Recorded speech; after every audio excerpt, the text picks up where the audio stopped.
হরে কৃষ্ণ, রাধে রাধে। আমি গীতার কথায় আপনাদের সুস্বাগতম। আজকে আরেকটি ভিডিওতে গীতার চতুর্দশ অধ্যায়ের 11 নম্বর শ্লোকটি পাঠ করছি। আপনারা কিন্তু আমার সঙ্গে অবশ্যই পাঠ করবেন। ওং নমো ভগবতে বাসুদেবায়, ওং নমো ভগবতে বাসুদেবায়, ওং নমো ভগবতে বাসুদেবায়, ওং তৎসৎ। হরে কৃষ্ণ।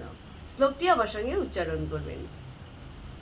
সর্বদারেষু দেহে অস্মিন প্রকাশ উপজায়তে জ্ঞানম যদা তদা বিদ্যাৎ বিবৃদ্ধম সত্যম ইতি উত।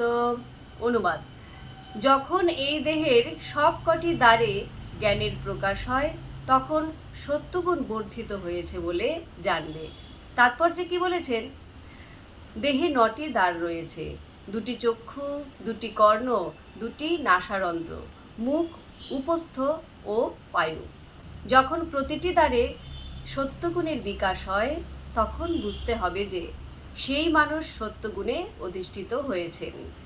সত্যগুণে অধিষ্ঠিত হলে যথাযথভাবে দর্শন করা যায়, যথাযথভাবে শ্রবণ করা যায় এবং যথাযথভাবে স্বাদ গ্রহণ করা যায়। মানুষ তখন অন্তরে ও বাহিরে নির্মল হন। প্রতিটি দ্বারেই তখন সুখের লক্ষণ প্রকাশিত হয় এবং সেটি হচ্ছে সাত্ত্বিক অবস্থা। তো ভক্তগণ, এমনি করে প্রতিদিন একটি করে গীতার শ্লোক পাঠ করুন আর এই দুর্লভ মানব জনমকে ধন্য করুন। আর আমাকে কমেন্ট করেছেন সত্যম বৈদ্য। রাধে রাধে। আপনাকেও রাধে রাধে। হরি বল।